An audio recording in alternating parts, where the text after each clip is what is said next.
গতকালকে হচ্ছে আমরা যখন আমাদের জায়গা থেকে জানতে পারি যে সাতপন্থীদের স্টুডেন্ট যে গ্রুপগুলো রয়েছে তারা সচেতন ছাত্র সমাজ বা এরকম একটি নাম দিয়ে আসলে আমাদের প্রধান উপদেষ্টার যে বাসভবন অর্থাৎ যমুনা এটি ঘেরাও করার কিংবা এর সামনে অবস্থান কর্মসূচি নেওয়ার একটি পরিকল্পনা করে, তখন আমরা আমাদের জায়গা থেকে তাদের মধ্যকার যে সমস্যাগুলো এই সমস্যাগুলো সমাধানের জন্য দুই গ্রুপে তাবলিগের অর্থাৎ সাতপন্থী গ্রুপ এবং জোবাইরপন্থী যে গ্রুপ এইগুলোর মধ্যে তাদের মধ্যে যে বিভিন্ন রকমের সমস্যা চলছে এগুলোর জন্য একটি যৌক্তিক উপায় সমাধান হয়, এটির জন্য আমরা প্রথমে গতকালকে রাত 12টার দিকে আমাদের জায়গা থেকে বিশ্ব অর্থাৎ আমাদের টঙ্গীর যে পশ্চিম সাইডে যে মসজিদটি রয়েছে ওই মসজিদের ওইখানে যাই, যেখানে সাতপন্থীরা এখন অবস্থান করছে। সেই জায়গাটিতে আসলে আমরা গিয়ে তাদের সাথে রাত 12টা থেকে প্রায় 2টা পর্যন্ত কথা বলি এবং তাদের জায়গা থেকে তারা যে চিন্তাটি করেছিল সকাল 10টায় এখানে তারা অবস্থান কর্মসূচি ঘোষণা করবে এরকম একটি কথা ছিল এবং তারা বলেছিল এটি কেন, কারণ তারা মাওলানা সাদ সাহেবের ভিসা চায় এবং তারা তাদের জায়গা থেকে 5 দিনে জোর করার 20 থেকে 25 তারিখ পর্যন্ত জোর করার একটি দাবি জানায়।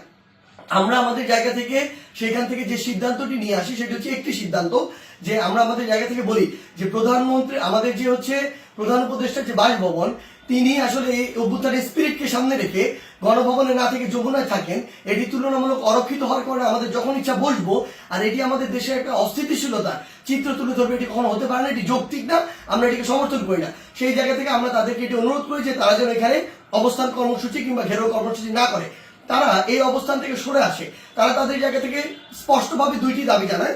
এক নম্বর যে দাবিটি সেটি হচ্ছে যে তারা মাওলানা সাদ সাহেবের ভিসা নিশ্চিত চায়, দ্বিতীয়ত তারা 20 তারিখ থেকে 25 তারিখ 5 দিনের জোর করতে চায়।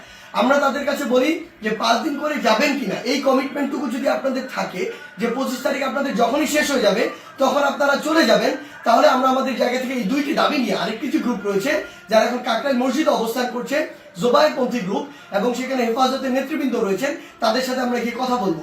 তারা যখন এই কথাটি দেয় যে তারা এই কমিটমেন্টটি করছে 25 তারিখে তারা ছেড়ে দিবেন, আমরা সেখান থেকে রাত 2টার দিকে কাকরাইল মসজিদে আসি। সেখানে আমাদের জোবাইরপন্থীদের যারা মাওলানা রয়েছেন, যারা সিনিয়র নেতৃবৃন্দ রয়েছেন তারা ছিলেন, হেফাজতের যারা সিনিয়র নেতৃবৃন্দ মাওলানা মামুনুল হক সাহেব, মাওলানা মাহফুজুল হক সাহেব তারা ছিলেন, সকলে ছিলেন। আমরা যখন তাদের সাথে আলোচনা করছি রাত 2টা থেকে 3টা যখন ক্রস করে যাচ্ছে তখন এই আলোচনা চলাকালীন সময় আমাদের কাছে ফোন আসে যে সাতপন্থীদের যে গ্রুপটি রয়েছে সেখান থেকে তারা তাদের জায়গা থেকে ওই যে আরেকটি যে মাঠ রয়েছে যে মাঠটি হচ্ছে ইস্তেমার যে মাঠ, যে মাঠটি সেদিকে যাওয়ার জন্য তাদের 10, 15, 20 হাজার মানুষ আসলে ওই রকম একটি তাদের পরিকল্পনা কিংবা মুভ দেখা যাচ্ছে। আমরা সাথে সাথে সাতপন্থীদের যে মাওলানা আব্দুল্লাহ সহ আরো 2 জনকে ফোন দিয়ে বলি যে আপনাদের সাথে এটি কথা হয়েছে যে আপনারা 10টা এখানে বসবেন না এবং আপনাদের 2টা দাবি নিয়ে আমরা আমাদের জায়গা থেকে এখনই আরেকটা গ্রুপের সাথে কথা বলবো, কালকের মধ্যে অর্থাৎ আজকেই আপনাদের 2 গ্রুপের বসার ব্যবস্থা করব। মাওলানা সাদ সাহেবের ভিসা বা এই সংক্রান্ত আলোচনা সেখানে হবে। এই যে আমাদের 5 দিন যে আপনারা থাকতে চাচ্ছেন এই কমিটমেন্ট যদি আপনারা দেন সেটি নিয়েও সেখানে আলোচনা হবে। যখন আমরা জানতে পারি তাদের দিকে মুভ করছে আমরা তাদেরকে স্পষ্ট করে বলি আপনারা যদি সেদিকে মুভ করেন আমাদের আলোচনা চলাকালীন তাহলে আপনারা আমাদের আলোচনাকে অসম্মানিত করছেন এবং আমাদের প্রতি যে শ্রদ্ধাটুকু রাখা উচিত আপনাদের সেটুকু আপনারা রাখছেন না। সেটি যদি করেন তাহলে আপনাদের পক্ষে আমাদের অবস্থান থাকবে না, একদম ক্লিয়ার বলে দিই। এবং আমাদের জায়গা থেকে এরকম কোনো মেসেজই ছিল না যে আপনারা ওইখানে চলে যান 5 দিনের জন্য অবস্থান নেন। এটা কোনোদিন আমরা একটা প্রতিনিধি দল কখনো বলতে পারি না। এটা পুরো একটি সরকারের বিষয়, মন্ত্রণালয় বা উপদেষ্টাদের বিষয় এবং প্রশাসনের সামগ্রিক একটি ডিসিশন। ইভেন গাজীপুর মেট্রোপলিটন পুলিশের ডিসিশন দেওয়ার কেউ না। সেই জায়গা থেকে তারা এইসব কোনো কিছু তোয়াক্কা না করে যেটা হলো যে সেইখানে এই দখলের বিষয়টিতে সেদিকে চলে যাওয়া হলো এবং ফাইনাল এখানে একটি সংঘর্ষ ঘটলো, যেই সংঘর্ষে 3 থেকে 4টি প্রাণ আমরা হারিয়েছি। আসলে সবচেয়ে গুরুত্বপূর্ণ কথা গতকালকে আমরা তাদেরকে বলেছি যে তাবলিগের আসলে আপনারা যেই কাজগুলো করছেন এগুলো তাবলিগের স্পিরিটের সাথেও যায় না, এগুলো ইসলামের মুসলিমের স্পিরিটের সাথেও যায় না, কোনো কিছুর সাথে যায় না। এখানে আপনাদের ব্যক্তিগত গোষ্ঠীগত কোনো জিনিসের মানে বহিঃপ্রকাশ আপনারা এখানে ঘটাচ্ছেন, ক্ষোভের হোক দ্বন্দ্বের হোক এই বহিঃপ্রকাশগুলো ঘটাচ্ছেন।